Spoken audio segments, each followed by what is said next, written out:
All right, this is Samori Benjamin here with one of the really special young pitchers in the game, Houston Astros starter, Hunter Brown. He also was the winning pitcher last night in this game against the Yankees in Game 2. So, Hunter, thank you for joining us, and you're definitely one of the pitchers who I've enjoyed watching. So it's your first full season. Last year, you were called up, and I know you're from Detroit, Michigan, and Justin Verlander, as a kid, was one of your favorite pitchers. So what's it been like just to be able to be on the same team as Justin Verlander? Yeah, first of all, thanks for having me. Obviously, he's a guy's a Hall of Famer. He's accomplished some incredible milestones in this game. So, just being able to watch him and try and learn from him, and maybe any tips or cues that he has, maybe I can add them to my game, and a couple things I have.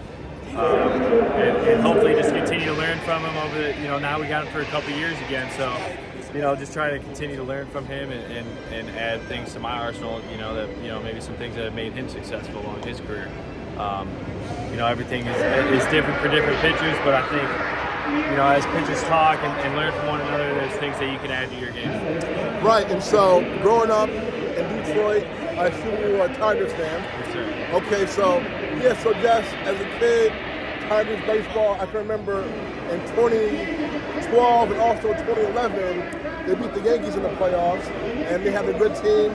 Of course, the prime years of they got Cabrera, Prince Fielder was there, so some really good teams. And even I remember in 2006, Detroit with Verlander beat the Yankees in the playoffs. So, what was it like just watching Tigers baseball at that time? Yeah, there were some, obviously, like you said, some incredible players. Miguel won the Triple Crown there. Torrey Hunter came in.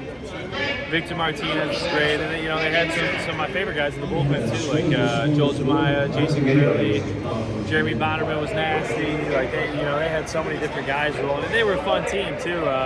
Remember Nate Robertson always throwing giant wads of gum in during the postseason, and then they brought in Kenny Rogers they had a bunch of different types of types of pitchers as well.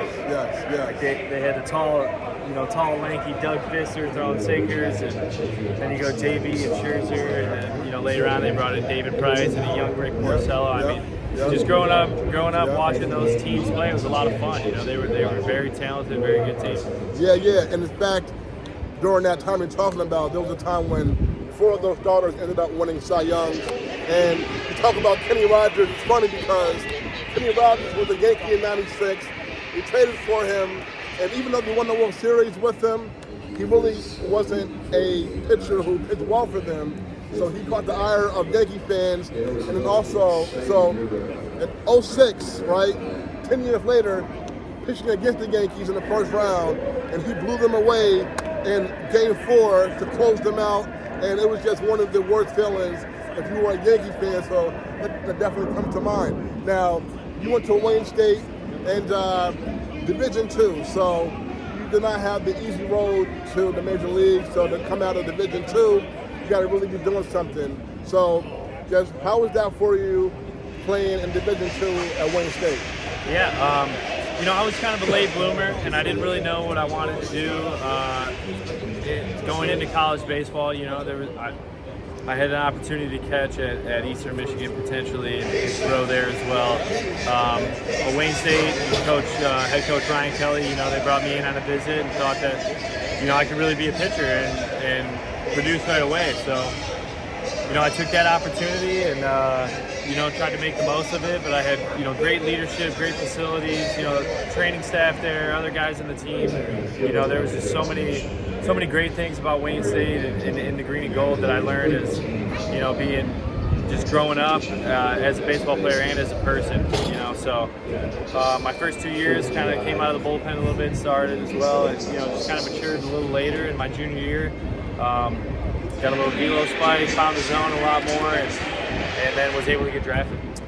And really quickly, before that, just growing up in Michigan, it's cold a lot of the year. So, like here in New York, it's cold as well. And some parts of the country is warm all year.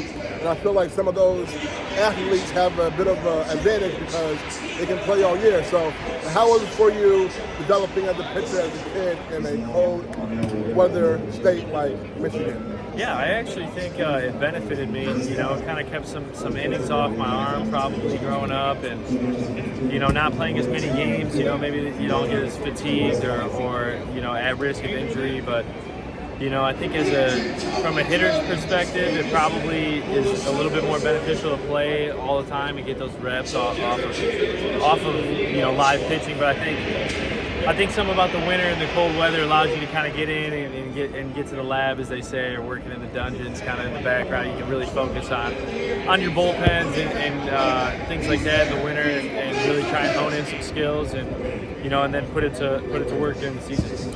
And okay, so 2019, you get drafted by Houston, and then minor leagues, you have success in the minor leagues, and last year you were in the Futures game in LA.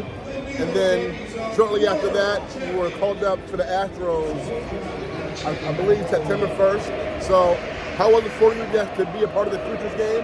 And then about a month and a half, you are in the big leagues, making your debut. Yeah, well, Jimmy Rollins was our manager of the Futures game, and he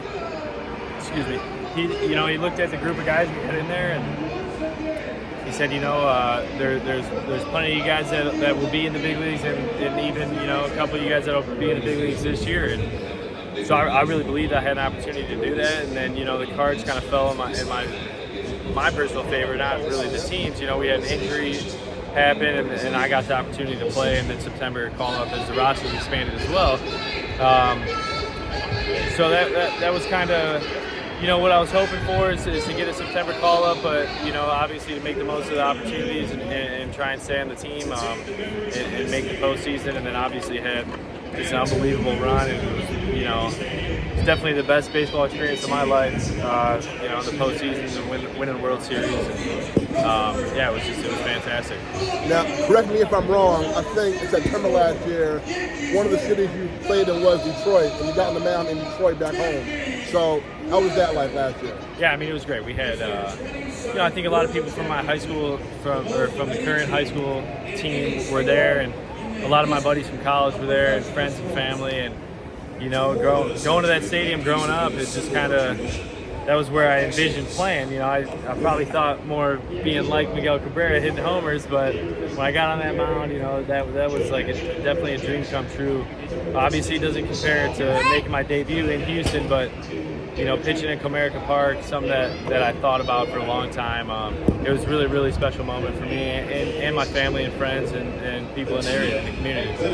And last year, you got to be a part of the postseason roster, and you were even in the pairs against the Yankees last year in the playoffs, and you were part of the World Series ride. So, just how was all that for you just starting out your first 2 months in the big leagues? Yeah, hopefully, hopefully that's a glimpse into winning the World Series every year. But so a pretty good pace, but I don't know. A lot of people play this game, play a long time, and don't get opportunities like that. So. I didn't want to take it for granted, and I knew it was a special team to be a part of, and a special opportunity for me. And obviously it's my rookie year, but really my rookie year last year too. To be around those guys and see what it takes to become a world champion. Got a couple more for you. Your manager, Dusty Baker, he's one of my favorites. And last year, he finally got his first championship ring as a manager. He won a World Series as a player against the Yankees in '81, and this year is actually 30 years since his first year managing in San Francisco. So, yes, what's it like having him as your first manager in the big leagues? Yeah, obviously he's Dusty Baker, right? He's an absolute legend. He's accomplished and seen more things in baseball than people their whole lives will ever get the opportunity to, and guys that he's played with or managed himself. So just the amount of knowledge that he brings and belief. He also knows the ups and downs of the season and the struggles that you might go through, but also the hot streaks, as we say. You get throwing the ball well or hitting the ball well. He's aware of that too. So. Just having that leadership and somebody to confide in and talk to and trust, and he's got, he's a clubhouse manager, as they say, but he's one of the greats, and I'm honored to play for him, and I look forward to hopefully delivering another championship for him this year. Okay, and your guy, Justin Verlander, is training back here. He was with the Mets. He was here in New York up until a few days ago with the Mets, and he is now back with you all. And today he makes his first start with you all this year against the Yankees again. The Yankees can't avoid this guy. What's it like for you and your teammates to have Verlander back? Yeah, I mean, it's obvious. It's awesome. He was a leader for us last year, and for a lot of these guys years prior too. But you're adding a front of the rotation ace, and really, the guy's a Hall of Famer already. So adding that to your team, obviously, it makes everybody else better. It makes your bullpen better. It makes the rest of the starters better. And we're excited to have him back, and we're looking forward to the rest of the season and years to come. My last one, as I mentioned when I began last night, you won the game here. You got the start. It was your first time starting in Yankee Stadium against the Yankees. So, how was it for you just getting to be a part of this rivalry, being here in this crazy stadium, and beating the Yankees last night? Yeah, I mean, that's what you live for, right? You live for the games that there's a lot of people cheering or booing if you're here or you're at home. So it's just another opportunity to come out and play the game that we love, and come out here and compete and try and produce for your team. And last night we were on the good end of it, and we hope to be on that today and tomorrow as well. All right, folks. Hunter Brown, one of the future stars of the Major Leagues. Hunter, thank you so much, man. I appreciate it. Man. Appreciate it. All right, buddy. We're back.